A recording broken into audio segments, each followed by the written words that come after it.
കുവൈത്തിൽ നിന്ന് കണ്ണൂരിലേക്കുള്ള വിമാനം റദ്ദാക്കിയതോടെ നൂറുകണക്കിന് യാത്രക്കാർ ദുരിതത്തിലായി. ഒരാഴ്ചക്കിടയിൽ ഇത് രണ്ടാം തവണയാണ് കുവൈത്തിൽ നിന്നുള്ള എയർ ഇന്ത്യ എക്സ്പ്രസ് വിമാന സർവീസുകൾ റദ്ദാക്കുന്നത്. കുവൈറ്റ് കണ്ണൂർ റൂട്ടിൽ സർവീസുകൾ റദ്ദാക്കി എയർ ഇന്ത്യ എക്സ്പ്രസ്. ഇന്ന് വൈകിട്ട് 3:45 കണ്ണൂരിൽ നിന്ന് പുറപ്പെട്ട 6:25 കുവൈത്തിലെത്തേണ്ട വിമാനമാണ് റദ്ദാക്കിയത്. ഇതോടെ കുവൈത്തിൽ നിന്ന് തിരിച്ച് രാത്രി 7:25 കണ്ണൂരിലേക്ക് പുറപ്പെടുന്ന വിമാനവും റദ്ദാക്കി. സർവീസ് റദ്ദാക്കുന്നതായി അറിയിച്ച് എയർ ഇന്ത്യ എക്സ്പ്രസ് യാത്രക്കാർക്ക് ഇന്നലെ വൈകിട്ടോടെ സന്ദേശം നൽകിയിരുന്നു.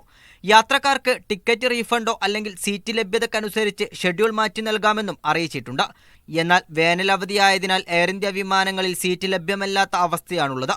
മറ്റ് വിമാനങ്ങളിൽ ടിക്കറ്റ് എടുത്ത് യാത്ര ചെയ്യണമെങ്കിൽ 3-4 പേരുള്ള കുടുംബത്തിന് ലക്ഷങ്ങളാണ് ചിലവഴിക്കേണ്ടത്. നിലവിൽ കോഴിക്കോട്ടേക്ക് വൺ വേ ടിക്കറ്റിന് 140 ദിനാറും കണ്ണൂരിലേക്ക് 90 ദിനാറുമാണുള്ളത്. അതിനിടെ ഇന്ന് പുറപ്പെട്ട കുവൈത്ത് കോഴിക്കോട് വിമാനവും മണിക്കൂറുകൾ വൈകിയാണ് പുറപ്പെട്ടത്. കുവൈത്തിൽ നിന്ന് കൊച്ചിയിലേക്ക് തിങ്കളാഴ്ച പുലർച്ചെ 12:30 വിമാനവും വൈകിട്ട് 5 മണിയിലേക്കും നീട്ടിയിട്ടുണ്ട്. നിരന്തരമായുള്ള വൈകിപ്പറക്കലും അപ്രതീക്ഷിത വിമാനം റദ്ദാക്കലും യാത്രക്കാർക്ക് ഏറെ ദുരിതമാണ് തീർക്കുന്നത്. കോഴിക്കോട്ടേക്കും കണ്ണൂരേക്കും കുവൈത്തിൽ നിന്ന് നേരിട്ട് മറ്റ് സർവീസുകളില്ലാത്തതും മലബാറിലെ യാത്രക്കാരുടെ യാത്രാപ്രശ്നം രൂക്ഷമാക്കുകയാണ്. Media 1 Kuwait.